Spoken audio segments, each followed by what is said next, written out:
entire concept came to me.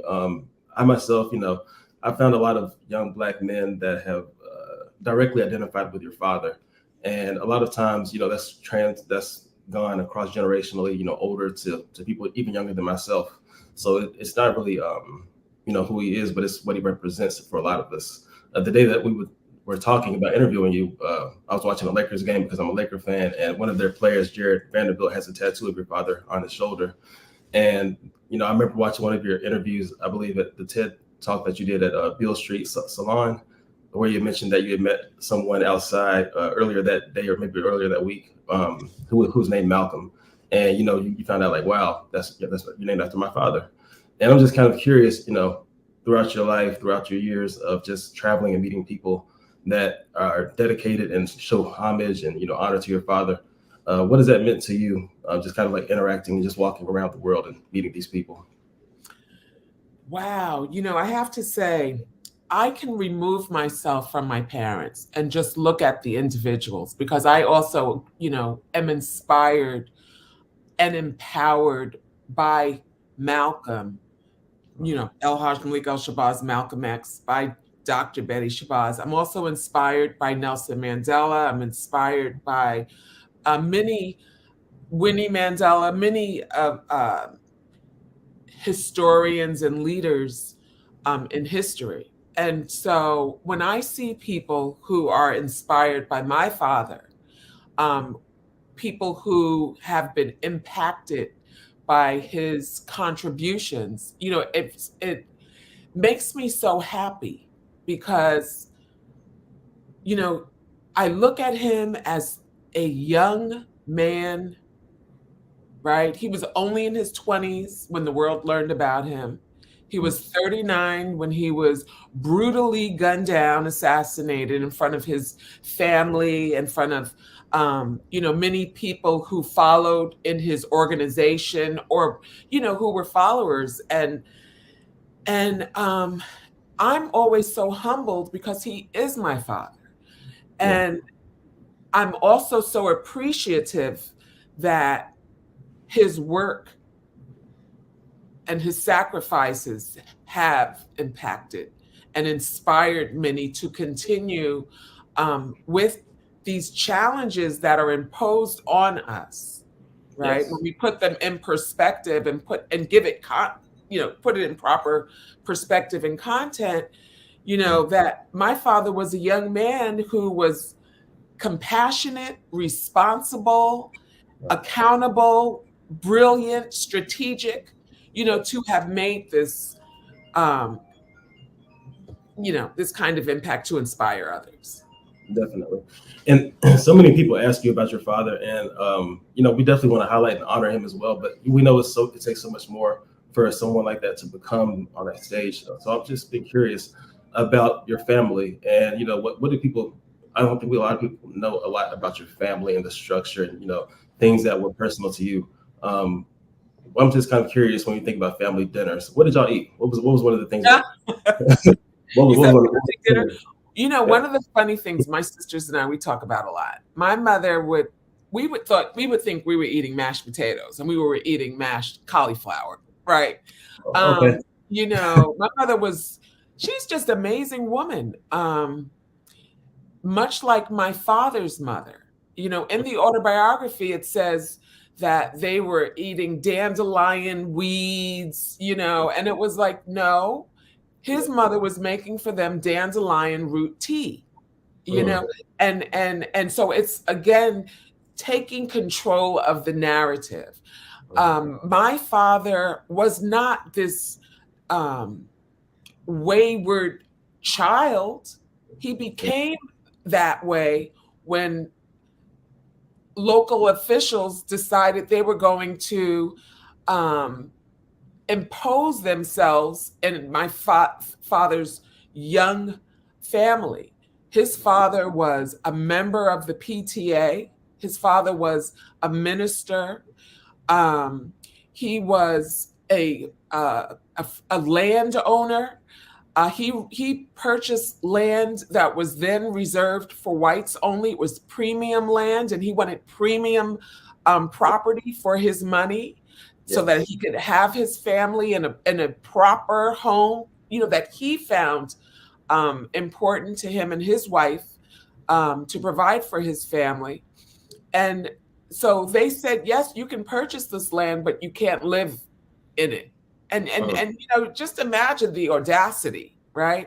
And so, of course, knowing Malcolm X's character, we know that his father purchased the land, and that they lived on the land. And so when they were chased away, his mother spoke several languages. She was a polyglot. She instilled the value of learning, the values of compassion, care, responsibility, all of these things that are important for a young boy to grow up and become Malcolm X. The books I've written, Malcolm Little, the boy who grew up to become Malcolm X. It's the values that your parents instill. It's the values that that village provides for the children. You don't just, exist as a wayward person, right? With no direction, no guidance, go to jail and miraculously walk out as a Malcolm X.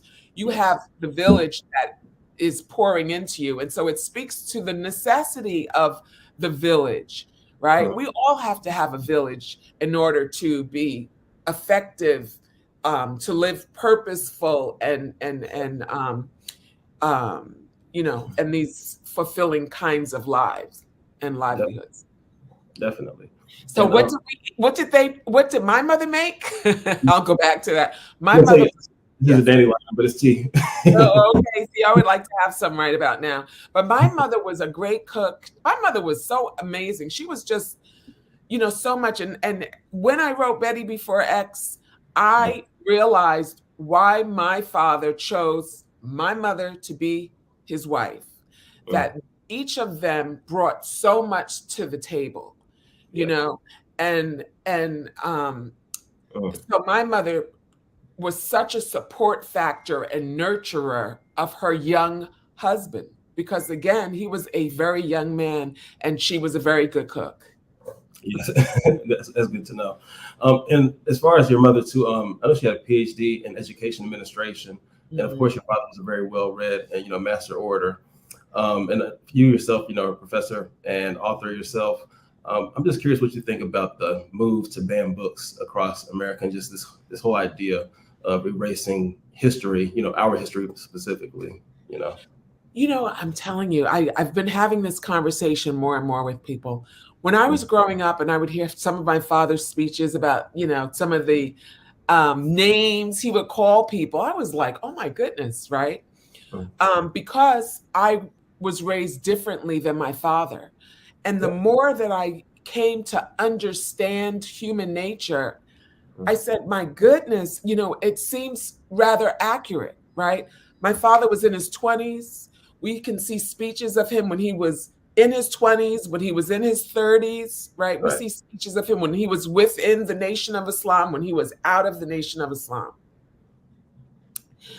When it comes to education, one of the things that I'm grateful for is that my mother made sure that we learned about the significant contributions of women, of people of the African diaspora, first world, indigenous nations and cultures, and we learned about Islam. So we grew up with a very healthy sense of us. Our identity was intact so that we could love ourselves and hence love others. That I see me as a reflection of you, and I see you as a reflection of me, and whatever challenges you have, I'm willing to come to the table to help address those challenges.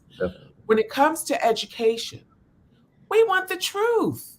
What kind of values are we giving our children if we're giving them all this false information? If we're taking information and pretending that it's not us or that it's someone else, we're showing people how to lie, right? We want every child to know that they are worthy of self-love, that they are worthy of a quality education. They're worthy to participate in society however they so desire, right? Because we now, I don't know, do you want to, should I turn this off or should I just wait? You can get it. That's no problem. Wait until this ends, because this is not live. This is, right? Okay. And while it's not live, I just want to say I really like your glasses. They're very dope. Oh, okay. Yeah. Thank you. Thank you. So let's see. I think that with our education, right, if we're teaching truth, right, and this is one of the reasons that I went into education, then we have an opportunity to instill good values in our students and our young people. We have an opportunity to really to be that village that is necessary to raise our children. And so now we have an opportunity, if we're teaching truth in our history, we have an opportunity to instill the values of honesty, of compassion, of responsibility, accountability, right? We have an opportunity to do that. And so I agree. And responsibility, that kind of leads me to the most popular genre of music right now, hip hop. It's one of those genres that often cites, your father and the example that he left. And as far as storytelling and self-expression, your father was very, he was a master at it. And I'm just curious how you feel about hip hop's dedication. Oftentimes there's celebration and honor and, recognizing him, that the culture holds him very near and dear. I worked in the music industry for a time in my younger life, and I probably would still be in the music industry. I'm probably going to go back some kind of way in the industry, right? In the arts and entertainment, because I love culture. I love the arts, I love all of that. I think, yes, it's a great form of self-expression as long as we are not doing it for the wrong reasons. If we're doing it because we're passionate about it, we're passionate about art, we're passionate about culture, we're passionate about education, whatever it is, as long as we're doing it for the right reason and not for the money, right? I love that, especially during my youth, right, that hip hop was, this form of educating about our history, about circumstance, about communicating, what was happening in New York, what was happening, I should say in the North, what was happening in the East, the West, in the South. I thought that it was really wonderful to do that. And I think it's always so unfortunate when you have others that come in and say, the only way we're going to play your music is if you talk about these kinds of issues that don't really exist. Right. And it makes me think of C. Dolores Tucker and Reverend Calvin Butts, who in the, early time when hip hop was just blowing up, with New Edition, with KRS-One, with Chuck D, Public Enemy, all of these great, master orators that we did not understand and rally behind C. Dolores Tucker and Calvin Butts, Reverend Butts, to say, what is it? What's happening? Why are we challenging the status quo not to govern our music, not to tell us what to write about? And now here we are 15, 20 years later, and we see the difference in some of the content, right? But I think that now also we are becoming more mature and more responsible and finding truth in our identity and our actions, becoming more all of those things. Yes. And I'm curious too, when you say, excuse me, the little known facts about the contributions of, your father when it comes to the Voting Rights Act of 1964. And, one of the things in our community, a lot of times people cite is the fact that it doesn't feel like things are happening fast enough. And the voting process feels somewhat of a standard or a generic or a been there, done that kind of solution for us. And I think a lot of people don't know that, your father was instrumental in getting the Voting Rights Act passed. And if they knew that, I'm not sure if they would have a different opinion on it because they hold your father to such a high esteem. I'm just curious what you feel about voting and, Black folks and how we go about voting. I'm just curious your overall opinion. Oh yeah, my father said it's going to be the ballot or the bullet. You know, um, that is how we get change, and that is a part of the village. We don't get change by just sitting back and thinking that nothing is going to change. It's not going to change if we don't believe it's going to change. It's going to change when we get up and we make sure that it changes. My father said, if you stick a knife in my back 9 inches and pull it out 6 inches, the knife is still in my back. Yeah. If you pull it all the way out, that's not change. That's not progress. There's an open wound. Progress is when we heal the wound that the blow made, coming together to address the challenges that we have. If we don't address these challenges ourselves, we're going to find ourselves right here where we are today, if not worse, 50 years from now, because we have other people who are very strategic and very patient. And, we need to be strategic and patient as well. And I think it's a matter of the good versus the bad. It's not really so much Black faith against white, right? Yeah. There are many divisive tactics. Look at the divisive tactics of, Malcolm X, Dr. King, Tupac, Biggie, Booker T. Washington, W.E.B. Du Bois. So it's always these divisive tactics. And as a community or as a culture, as people that are thinking, not just in the moment, but after the moment, and those different tactics and those Black men being pit against other Black men, but we all really want the same thing, but we're still getting pit against each other. Have you seen more of a collectiveness in the post George Floyd era of like more unity in this in the new social justice era? I have, but I always caution that if we're not strategic, like look at all of the marches that happened as a result of young people organizing, right? My father said it would be this generation of young people who would recognize that those in power have misused it and demand change. So we go out and we march, but then the marches are going to end, and the people, the what is it, the marionettes, they're controlling the puppets, right? So we have to be strategic and organize. Come to the Shabazz Center, find an organization to which you can belong, where you're organizing and strategizing. What are your goals? What do you want to accomplish? So that when the marching is over, we have a checklist to say, did we accomplish those goals? Because whatever it is that we were marching for is still going to be there when the march is over, unless we make sure that we have been strategic.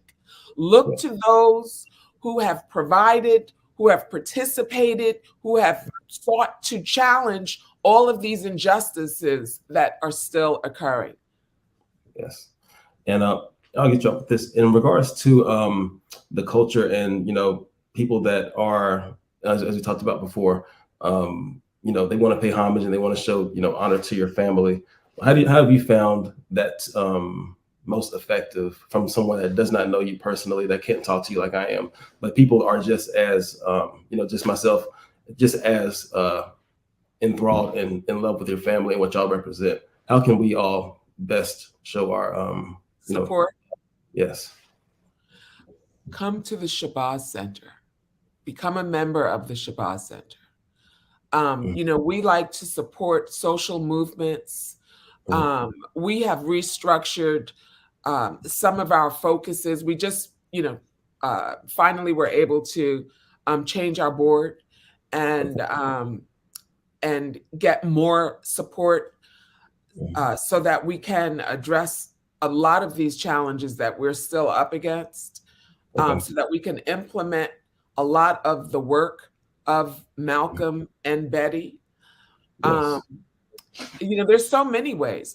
Join an organization, become more enlightened, right? All of the things that were discussed in the 60s, it's still the same. It's very relevant today. But I think today we have matured more than our foreparents. And we understand now that it is our responsibility. Gone are those days when we sit back and think that someone else is going to resolve these Yes. issues for us. We can't Yes. complain about the next generation, right? We have to look in the mirror and ask ourselves, what did we do to make sure the next generation can take that baton further? So that's Yes. our responsibility, right? We can't sit and talk about what all these other people are doing. What are we doing? Michael Yes. Jackson said, "The man in the mirror," and Michael Jackson's my idol. He also said, "This is it. This is our moment right now," right? Yes. Because we're True. not going to get another. Well, I'm not going to. Yeah. Yeah. He also said they don't really care about us. So you know what? You're right. Right. I couldn't That's agree more. Like I said, I just wanted to talk to you. Thank you very much for accepting the invitation. The idea came to me, honestly, because I wrote an article last year about your father. He's going to be inducted into the Nebraska Hall of Fame. And when I found out about that, it just automatically triggered my brain to think about the solutions that are happening now and kind of how people are, I didn't know if that's going to make him more socially acceptable. And when that happens, I've seen how Walmart takes Juneteenth and makes ice cream out of it.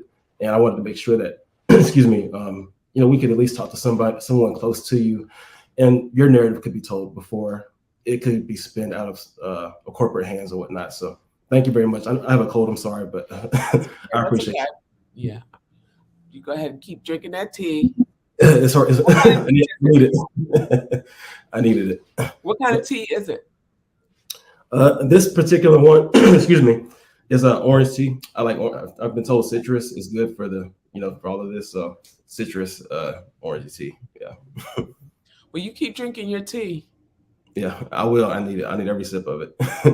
But thank you again, Neil. I don't know if you need anything, but is there anything that also we can mention for you, Dr. Shabazz, that I haven't mentioned? Well, we have my father's birthday celebration. Let me just fix my hair a little bit. I'm like, it looks good. This okay, I don't know if I think I had this side. Oh, Good. it's so hard to tell what side is what with this whatever part we're using. But on Friday, May 19th, we will be celebrating my father's 98th birthday at the Malcolm X and Dr. Betty Shabazz Memorial and Education Center. And we are going to have a beautiful tribute to Malcolm in music and words. Dr. Mark Lamont Hill is our host at MC. Spike Lee is our guest of honor. He's also celebrating the 30th anniversary of the Malcolm X movie. I can't believe 30 years have already passed since that movie came out. Justin Jones, Frederick Johnson, Frederica Newton, Huey P. Newton's wife, Anna Nicole Johnson. These are people who are getting Vanguard. These are people who will be receiving the Malcolm X and Dr. Betty Shabazz Vanguard Awards. We have a music tribute from Keon Harold. Wow. Orange Star is performing a hip hop version of God Did. We just have a great program. And, it's just always great to have these events because the community comes out. In February, we welcomed Angela Davis. And I mean, we packed the house. Ben Crump, Joy Reid, so many people were there. And it was just beautiful. It's a nice environment. When we say it takes a village to raise a child, that's what we do at the Shabazz Center. I love it. Do you have any, how long have y'all been doing the celebrations for his birthday? How long has that been going on? So we've been doing these celebrations for as long as I can remember. When my mother was alive, we did all of these celebrations at Abyssinian Baptist Church. And I mean, it would be so packed inside, outside, around the corners. And when my mother passed away, we were able to open up the Shabazz Center, and now we have them there. What is it like leaving from those experiences every year? Does the feeling change? Does the love? Have you felt the love grow? What does it feel like? I can only imagine. I'm getting chills just thinking about what it would be like to be there. So I can only imagine. Well, what I can say is when we have these programs at the Shabazz Center, Usually it's packed in the very beginning at the start of the program, and when the program ends, it is just as packed. And you know, that's such a testament. And everyone stays and they fellowship. You know, we always have some kind of, you know, something to eat and drink, and people fellowship, you know, and it's just it's beautiful because you know that you are in a space of like-minded individuals. There's nothing else like it. Wow. That is amazing. I can't wait to hear. Well, yeah, we'll definitely be promoting that as well. Great. No, without a question. But again, thank you very much, Dr. Shabazz. I really sincerely appreciate your time. Thank you. Listen, I really appreciate the work that you guys are doing at the Black Wall Street Times. Yes. Dynamic. Thank you. Thank you. Thank you.